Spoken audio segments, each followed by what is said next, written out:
Ce message vous est présenté par l'Assemblée chrétienne Le Tabernacle. www.letabernacle.net.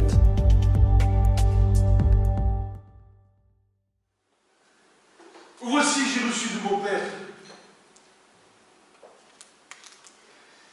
toute autorité de marcher sur les serpents, de marcher sur les scorpions et d'écraser la tête de l'ennemi.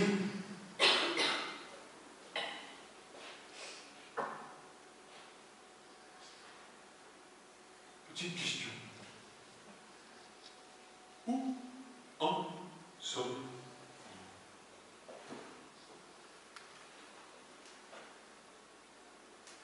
Où en sommes-nous 2000 ans après?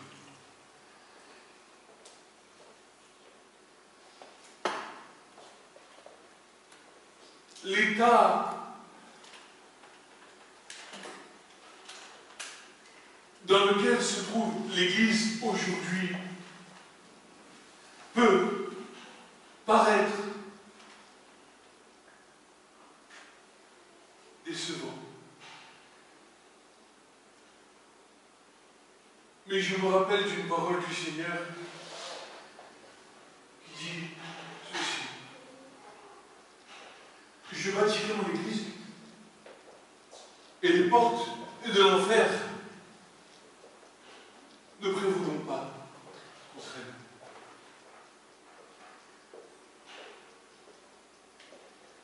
Frères et sœurs, nous sommes dans des temps d'apostasie.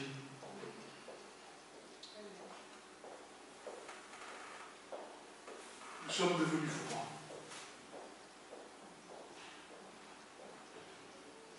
Je le constate. Je le constate dans ma propre vie. Je me souviens au moment où le Seigneur est venu me chercher dans ma vie. Je me souviens de cette année 2014 où du feu sortait de mon cœur.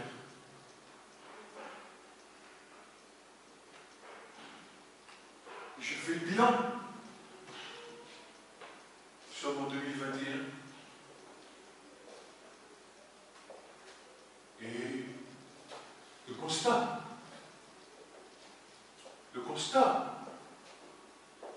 est alarmant.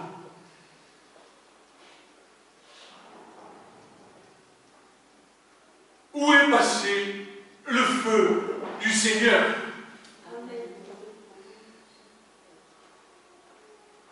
Où est passé ce feu?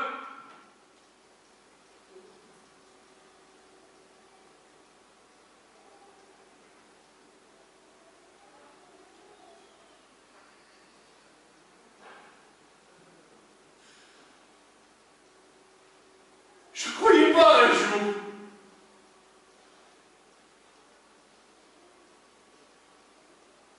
Mais le constat est clair.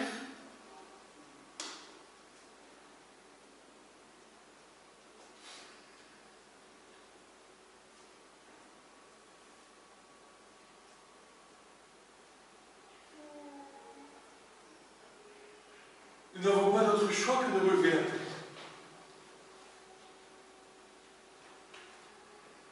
Je dis ces choses, je ne sais même pas si je vais être capable de les mettre en pratique.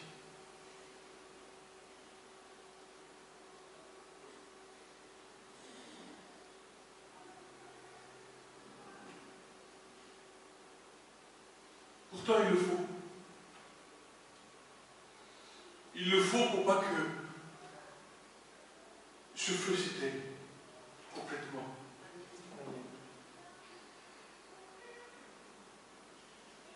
Pourquoi? Parce que toujours le même sujet qui revient sur la table. Le salut des âmes.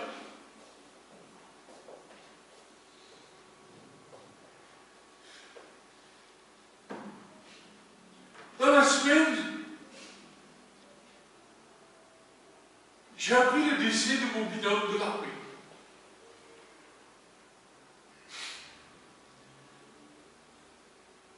Je n'étais pas au Seigneur.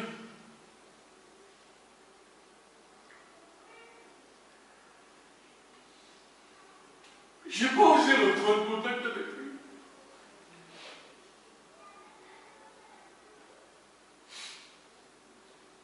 Pour lui demander pardon.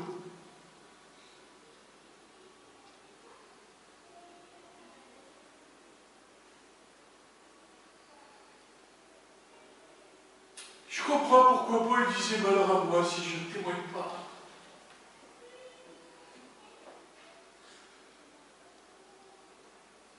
Malheur à moi. Malheur à moi.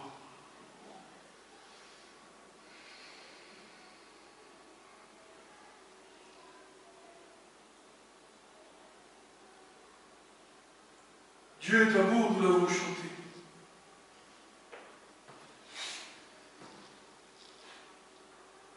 Dieu est aussi lumière.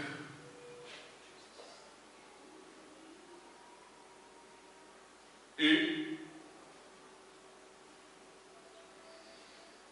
dans sa lumière, il ne demeure aucune ténèbre.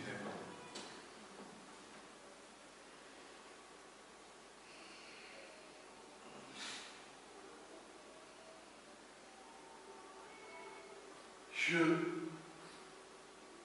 m'aperçois que si nous disons avoir communion avec lui à un moment donné ou à un autre dans notre vie, il faut que cette communion puisse se voir. Tu dois manifester ce désir de Dieu de sauver les âmes. Dieu ne cesse de vouloir sauver les âmes.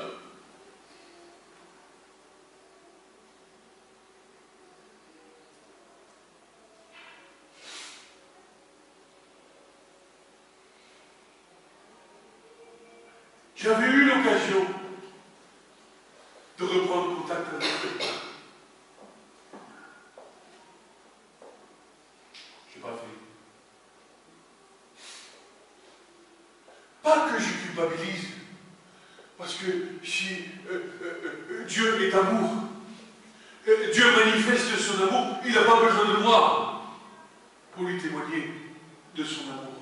Ce n'est pas une culpabilité.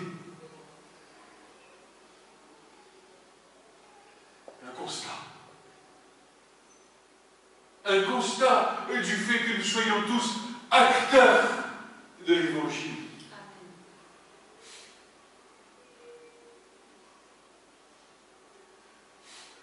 Et lorsque tu faillis, tu n'as pas fait ton travail pour le royaume de Dieu.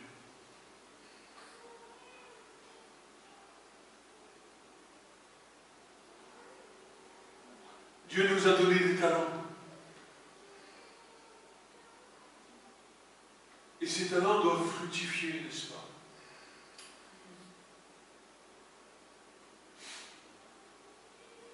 Souvenez-vous de la parabole du Seigneur qui dit « Et voilà, à toi je t'ai donné ça, à toi je t'ai donné ça. Et qu'est-ce que tu en as fait ?»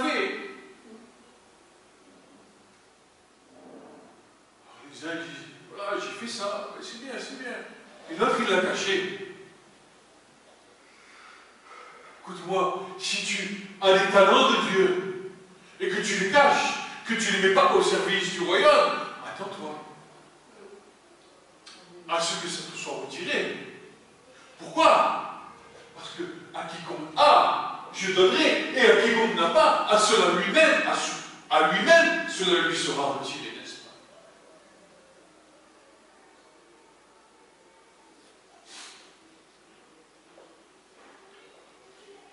C'est comme un mouvement de l'esprit qui voudrait rallumer le feu de l'Église du Seigneur.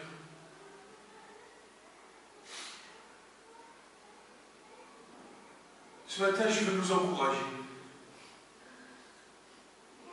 Je veux nous rappeler que nous sommes serviteurs de Dieu, co-participants de sa nature divine, que nous avons un rôle à jouer sur cette terre, un travail à faire.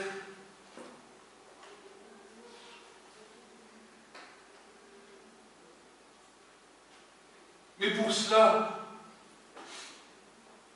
il y a des étapes.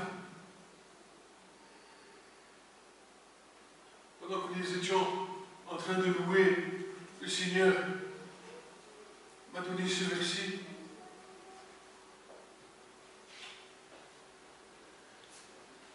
Et c'est ici, première épître de Jean, verset 5.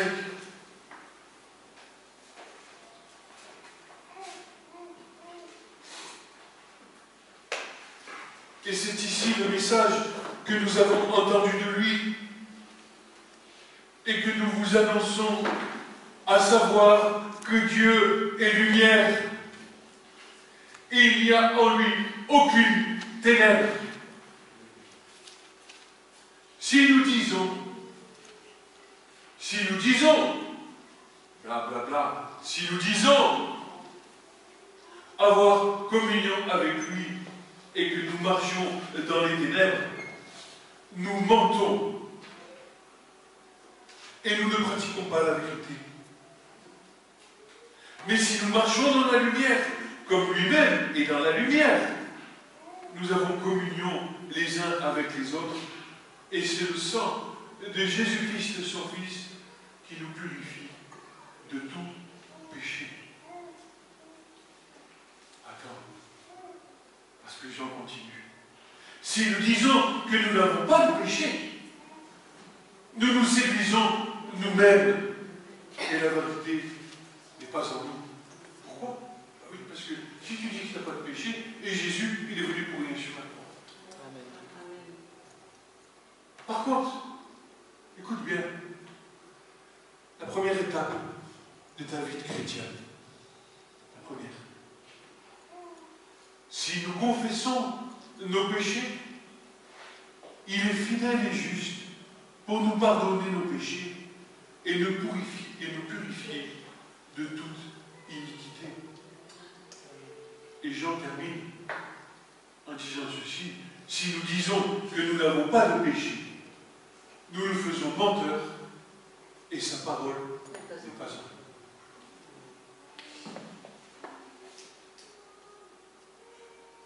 Je suis vendu au péché.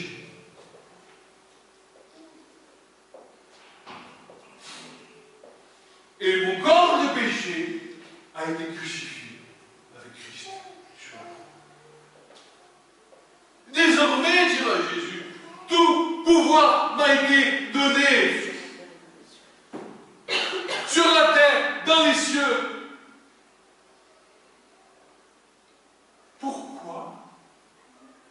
Pourquoi continuons-nous de patauger dans la gadoue?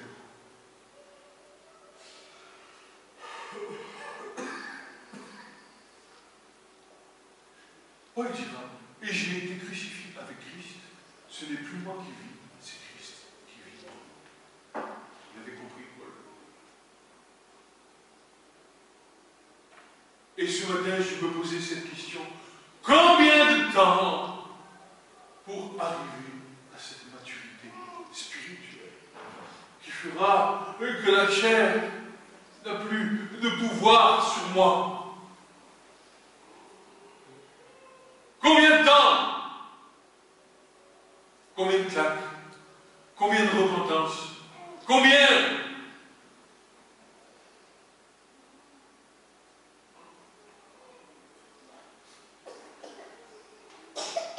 Écoutez bien, regardez. C'est pas nouveau. C'est pas nouveau. C'est pas nouveau. C'est sorti de la bouche de Moïse.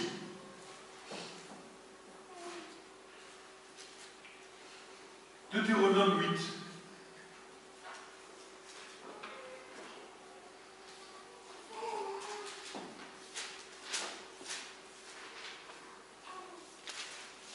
Tu viens au Seigneur, attends-toi à être éprouvé par lui. Attends-toi à être humilié par Dieu. Parce qu'il y a une raison pour ça. Tu choisis la meilleure part en acceptant le Seigneur dans ta vie. Mais il y a un prix à payer, n'est-ce pas? Le prix de l'humiliation. Le prix est d'être amené à te considérer comme de la boue, incapable de rien.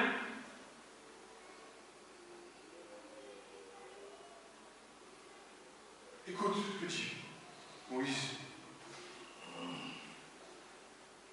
vous prendrez garde à pratiquer tous les commandements que je vous donne aujourd'hui, afin que vous viviez et que vous multipliez et que vous y entrez dans le pays que l'Éternel a promis par serment à vos pères, afin que vous le possédiez. Comprends bien quelque chose. Je veux que nous comprenions quelque chose ce matin. C'est une pure grâce de la part de Dieu de nous avoir choisis pour nous faire hériter du royaume de Dieu.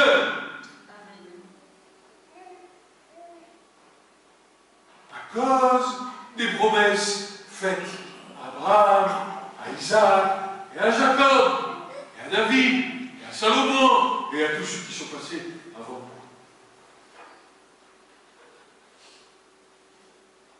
Tu, nous, je n'y suis pour rien.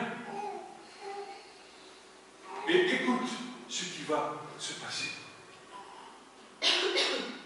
Tu sais, Israël, quand il est sorti d'Égypte, 40 ans, il a tourné dans le désert. 40 années.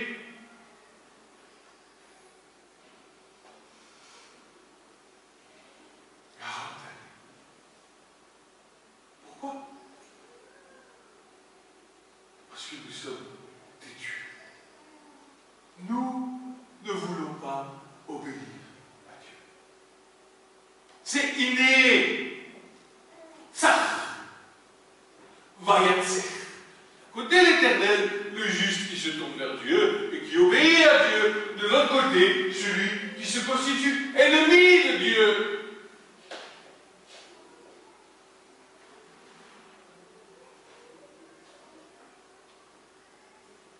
Vous prendrez garde à pratiquer tous les commandements que je vous donne aujourd'hui afin que vous viviez, que vous vous multipliez, que vous entriez dans le pays que l'Éternel a promis par serment à vos pères. Tu prendras garde à mes commandements. Oh, les livres du Deutéronome, vous regardez combien de fois il y a marqué « Vous prendrez garde, prenez garde, tu prendras garde à ton âme, tu prendras garde, tu prendras garde. » Prends garde. Prenons garde. Oh, Israël, j'ai posté des gardes. Oh, Jérusalem, j'ai posté des gardes. Des gardes. Écoute-moi, tu as besoin que l'Éternel, nous avons besoin que l'Éternel ouvre notre intelligence pour que nous puissions discerner les pensées de la chair et de les faire taire.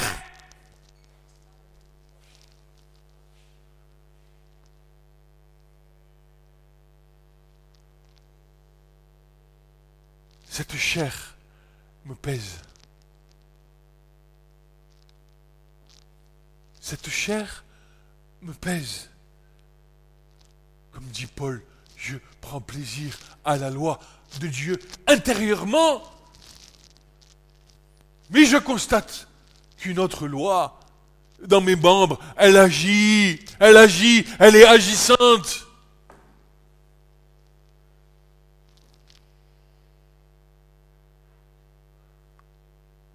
Israël, j'ai posté des gardes.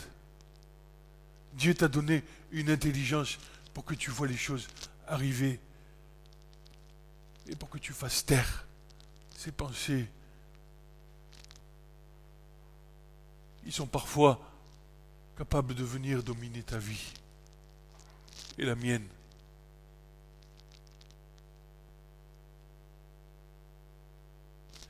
Paul criera ceci: qui donc me délivrera de ce corps de mort? Alors tu comprends bien qu'être chrétien, c'est pas faire ce que tu veux dans ta vie.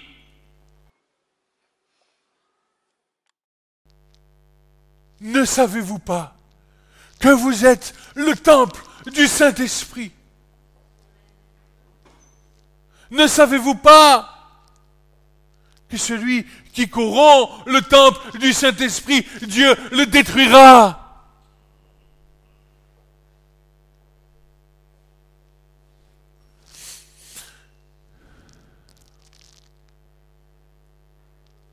Vous ne vous appartenez plus à vous-même.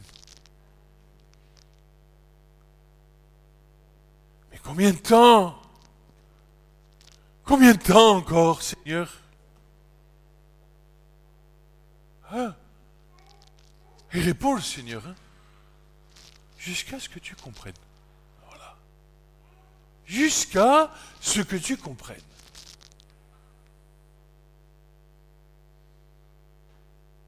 Shema, entends, écoute Israël, ouvre tes oreilles.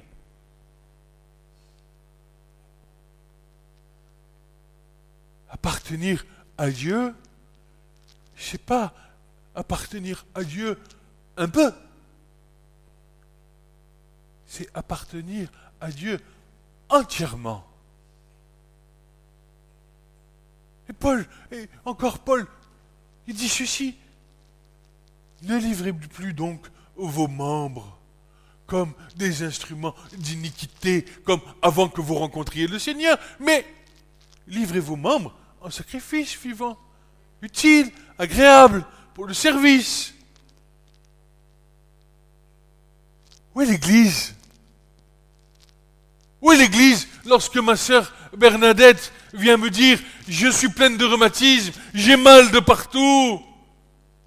Où est l'Église qui prie pour elle?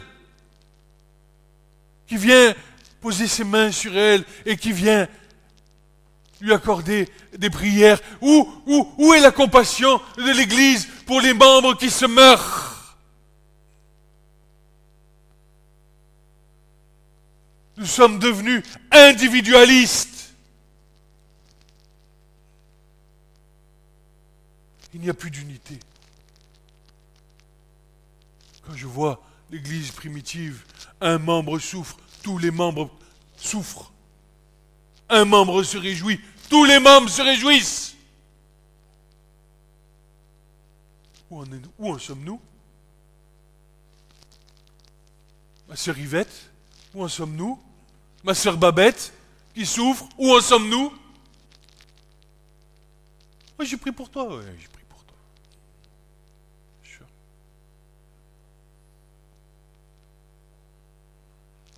C'est l'état de l'Église.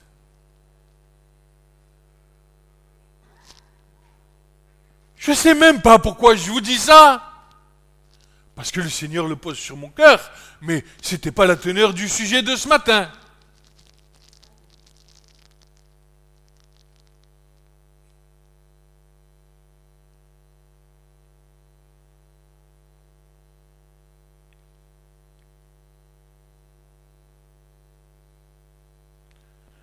Tu te souviendras de tout le chemin par lequel l'Éternel, ton Dieu, t'a fait marcher ces 40 ans dans le désert afin de t'humilier, de t'éprouver pour connaître ce qui est dans ton cœur, si tu garderais ses commandements ou non.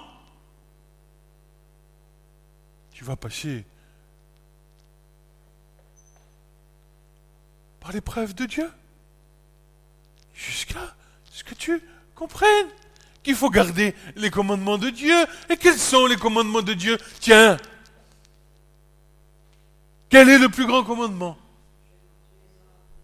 Oui. Et le second lui est semblable, n'est-ce pas? Tu aimeras ton prochain comme toi-même. Aïe, aïe, aïe. Oui. Je suis chrétien. Tu vas voir, je vais prier pour toi. Je vais déplacer les montagnes. Dis-moi, allô, j'ai mon pneu, il est crevé. Tu peux venir? Oh là là, excuse-moi, je suis au travail, je suis ceci, je suis cela, je suis...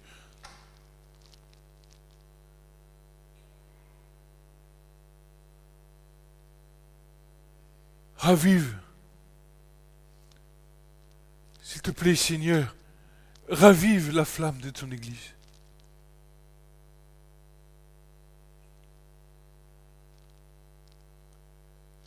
Souffle. Souffle par ton esprit, Seigneur.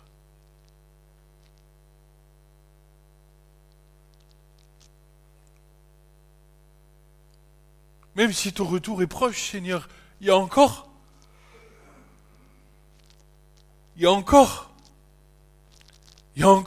une moisson blanche.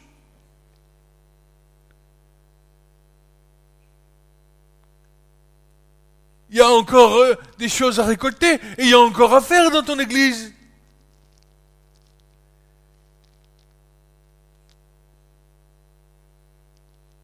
Des âmes que tu rajoutes chaque jour, Seigneur. Que vont-ils dire? Que vont-ils constater, Seigneur?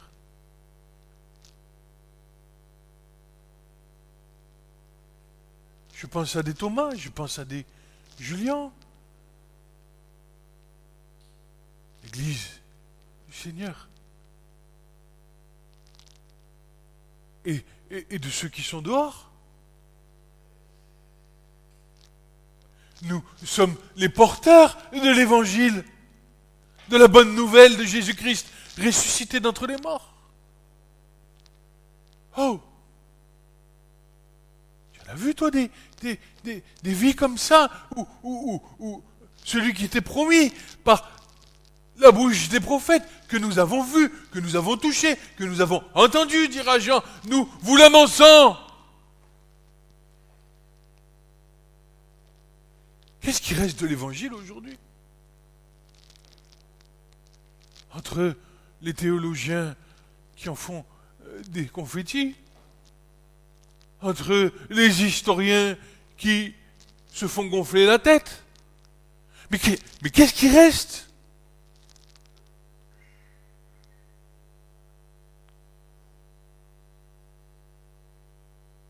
Qu'est-ce qui reste?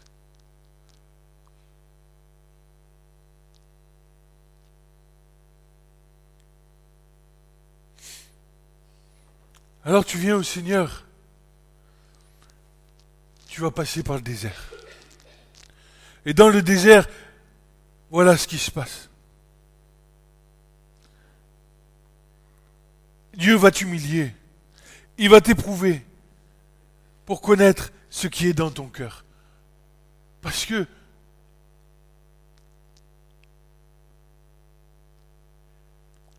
le seul repère, c'est Christ.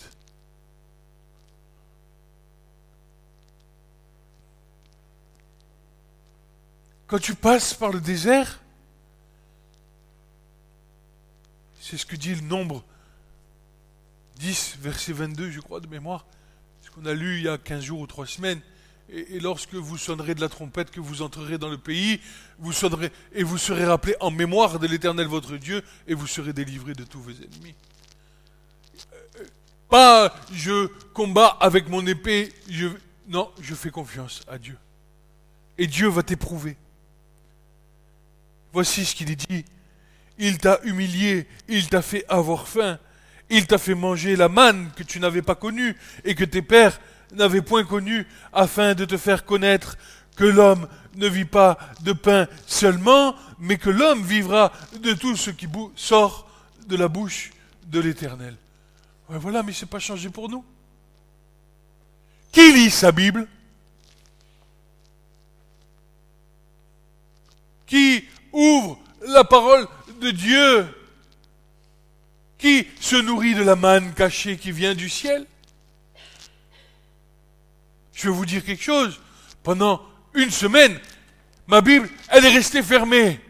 Mais j'arrive ce matin, je suis vide. Je suis sec. Comme un grain de raisin. Sec.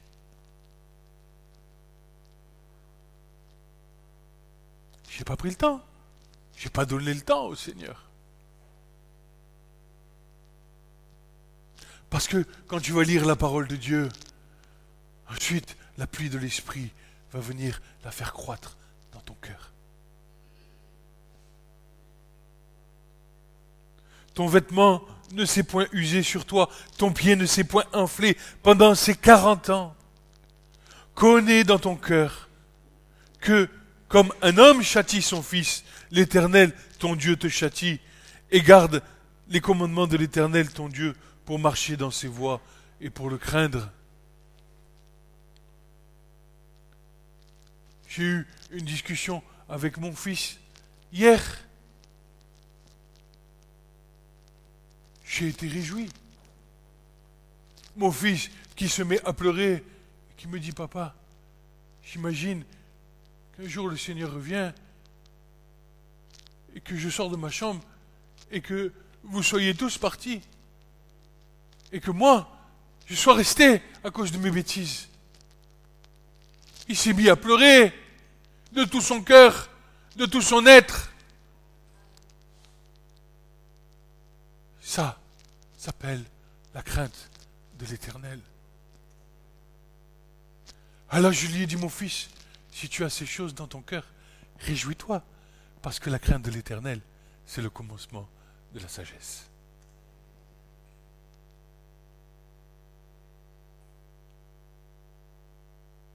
Oui, je vais t'éprouver, et je vais t'humilier, et je vais te faire avoir faim. Ah! Quel Dieu horrible! Quel Dieu méchant! C'est parce que je t'aime.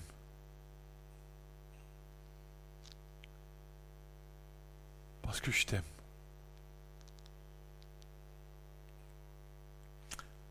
Écoute bien. Ah, car l'Éternel, ton Dieu, te fait entrer dans un bon pays. Ah, voilà, j'ai eu faim. Je t'ai humilié parce que je te fais rentrer dans un bon pays. Voici la manifestation de son amour. Un bon pays de ruisseaux d'eau, de sources et d'eau profonde qui sourdent dans les vallées et dans les montagnes. Un pays de froment et d'orge et de vignes et de figuiers et de grenadiers et un pays d'oliviers à huile et de miel, un pays où tu ne mangeras pas dans ton pain, dans la pauvreté, où tu mangeras ton pain, où tu ne mangeras pas ton pain dans la pauvreté, où tu ne manqueras de rien, un pays dont les pierres sont du fer et dont les montagnes duquel tu tailleras les reins, et tu mangeras et tu seras rassasié, et tu béniras l'Éternel ton Dieu à cause du bon pays qu'il t'a donné. Voilà.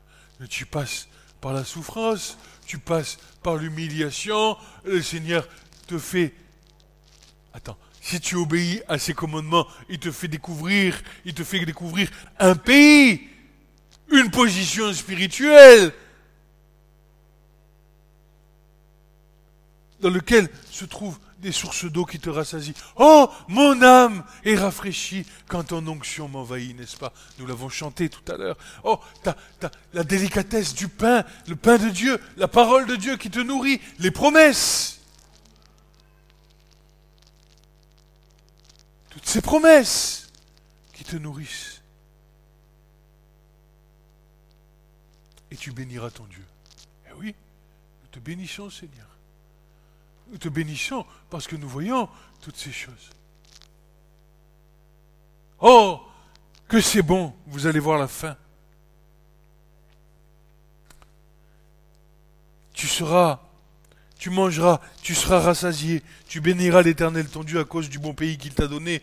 Prends garde à toi, de peur que tu n'oublies l'Éternel ton Dieu, pour ne pas garder ses commandements et ses ordonnances et ses statuts que je te commande aujourd'hui, de peur que quand tu mangeras et que tu seras rassasié et que tu bâtiras de bonnes maisons et que tu y habiteras et que ton gros et que ton menu bétail se multipliera et que l'argent et l'or te seront multipliés et que tout ce qui est à toi se multipliera, alors que ton cœur ne s'élève et que tu n'oublies l'Éternel ton Dieu qui t'a fait sortir du pays d'Égypte, du maison de la servitude. Voilà. Voilà ce qui fait la tiédeur de l'Église. Tu as été sorti de l'Égypte. Dieu t'a rassasié. Et maintenant, ton ventre, il est bien repu. Et tu as oublié l'Éternel, ton Dieu, qui t'a fait sortir de la maison de la servitude. Voilà ce qui fait la tiédeur de l'Église. Ah, c'est bon. Je suis béni. Tout va bien. Ça rentre, cring cring, tous les mois, le salaire, la maison, la voiture, les enfants, tout va bien. Tu vas voir la fin.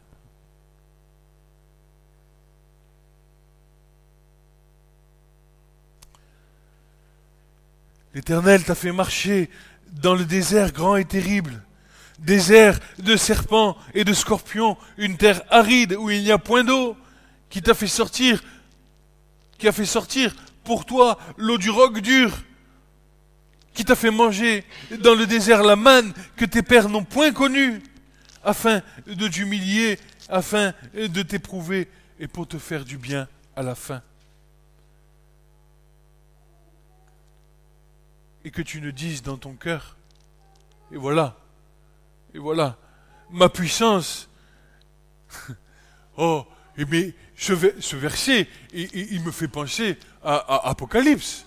Mais ça m'envoie de suite à l'église de Laodicée. Eh bien, tu es nu, tu es misérable, tu es aveugle.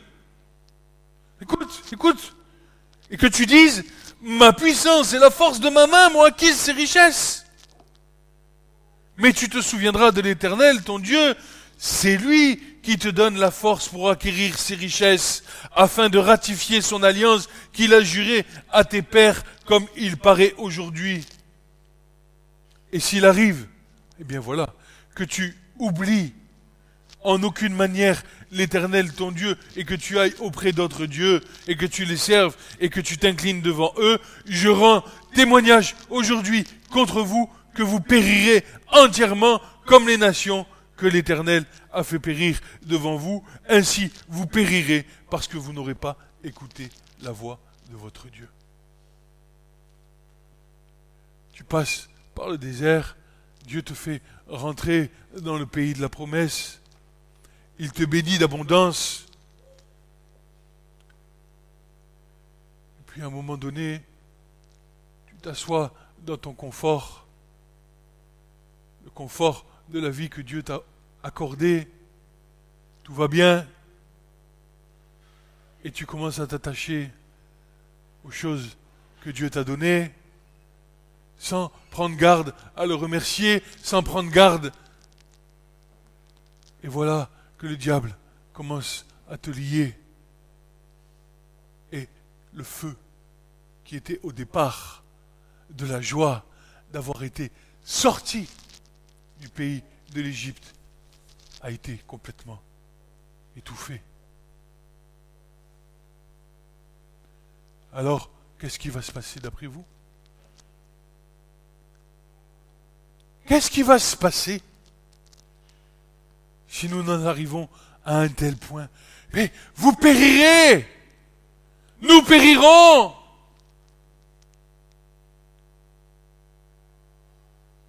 Le feu va s'éteindre.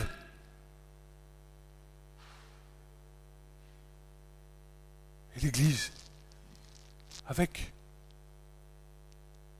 Et écoutez, J'entends la voix du Seigneur dire aux pharisiens, ne dites pas avoir Abraham pour père, car de ces pierres, je peux faire jaillir des enfants à Abraham.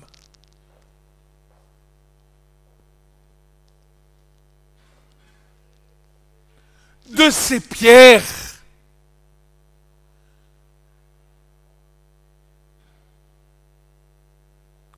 Celui qui a, eh ben il aura. Et celui qui n'a pas à ce qu'il a, ça lui sera retiré.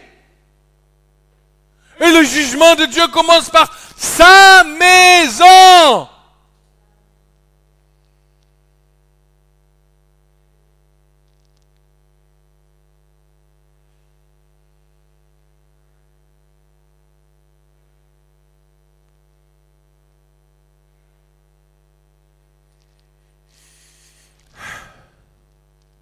Je crains. Je crains. Je crains.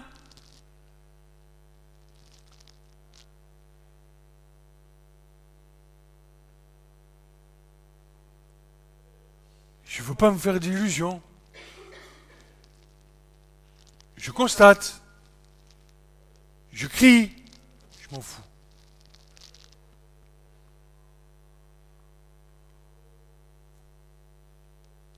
Je comprends plein de choses. Je comprends. C'est comme un puzzle qui est en train de... Les pièces se mettent en place. Comme mon frère disait, ceci, on fait des cultes café, on fait des cultes ceci, on fait des cultes cela. Parce que le feu de la croix, le feu de ma maison, il s'est éteint et on alimente l'église avec du feu étranger parce que on veut que l'église, elle soit là, présente. Mais tu sais pas que tu es dans une époque d'apostasie. Et que ce qui se présente devant toi, si l'église, elle te paraît brillante, elle est brillante à cause du feu d'étranger qui est au milieu d'elle. Et nous devons nous repentir de cela. Pardon, Seigneur. Pardon. Pardon. Le feu, il doit jaillir de l'autel. De l'autel des holocaustes. De l'autel où il y a la braise, l'agneau consumé, l'œuvre de la croix de Christ.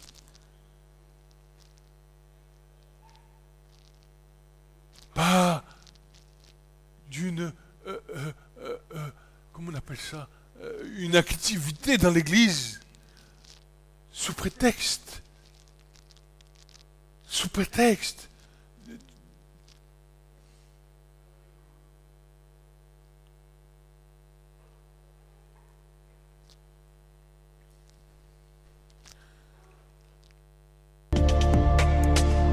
Ce message vous a été présenté par l'Assemblée chrétienne Le Tabernacle. www.letabernacle.net